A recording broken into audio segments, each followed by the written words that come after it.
Сәлем достар. Супермаркетте кезекте тұрып, уақытыңызды жоғалтқан кездер есіңізде ме? Сол кезде өзіңізге қызмет көрсететін касса болса, бәрін тез бітіріп, істеріңізге кетер едіңіз ғой. Солай емес пе? Көп жағдайда басқа адамдар сізден көп уақыт жұмсайтындай көрінеді. Мұндай жағдай тек дүкендерде емес, сонымен қатар ауруханаларда, поштада, банкоматтарда және әрине банктерде жиі кездеседі. Әсіресе ипотека рәсімдеуде. Ипотека алу көп уақытты қажет етеді. Бір кеңес алу үшін банкке барып кем дегенде 20 минут күту керек. Кейде бірнеше рет бару керек. Құжат жинау, бағалаушыларды іздеу, кезек күту, бәрі уақыт алады. Ал келісімге қол қою үшін әр бетке мұқият қарау керек. Ал осының бәрін өз бетіңізше ешкімге тәуелді болмай-ақ жасауға болатын елестетіп көріңізші. Сіздермен бірге ипотека академиясы және бүгін біз Отбасы банкінің цифрлық ипотекасы туралы әңгімелесеміз. Бұл үйден шықпай-ақ ұзақ кезектерсіз ипотека алудың заманауи тәсілі және ең бастысы комиссияларды үнемдейсіз. Дайынсыздар ма? Онда бастайық. Цифрлық ипотека бұл ипотеканы толықтай онлайн түрде алу мүмкіндігі. Сіз кезекте тұрмайсыз, кеңесшіні күтпейсіз, бәрі интернет арқылы жүреді.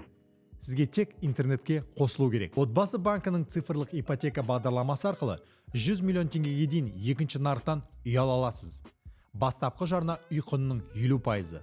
Жылдық сыйақы мөлшерлемесі 3,5%-дан бастап 8,5%-ға дейін. Бағдарламаның артықшылықтары: өтінішті қарау және несиені рәсімдеу комиссиясыз. Бұл 105 мың теңгеге дейін үнемдейді. Цифрлық ипотека арқылы Samsung тұрмыстық техникасына 15% жеңілдік ала аласыз. Пәтерді біздің баспана маркетплейсінен таңдай аласыз. Егер табылмаса, пәтердің және сатушының деректерін өзіңіз енгізе аласыз. Өтініш беру және келісімге қол қою оңай әрі түсінікті. Өтінішті толтырған соң, жүйе сіздің несиелік тарихыңызды тексеріп, ең тиімді несиені ұсынады. Өтініш беру кезінде сатып алатын пәтердің бағалауын тапсырып, бағалаушы компанияны өзіңіз таңдай аласыз. Бағалаушы есепті банкке жібереді.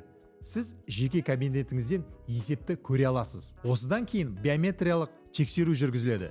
Сізге өзіңіздің және сатушының құжаттарын жүктеу қажет. Барлық мәліметтер дайын болғанда өтінішті банкке жібересіз. Өтініш мақұлданған соң құжаттарға қол қоясыз және мәмілені нотариус арқылы рәсімдейсіз. Және сіз жаңа үйіңізде қоныс тойын тойлайсыз. Цифрлық ипотека бойынша толық нұсқаулықты экрандағы QR код арқылы ала аласыздар. Сіздермен бірге ипотека академиясы болды. Пікір қалдырыңыз, лайк басыңыз. Келесі шығарылымда кездескенше сау саламатты болыңыздар.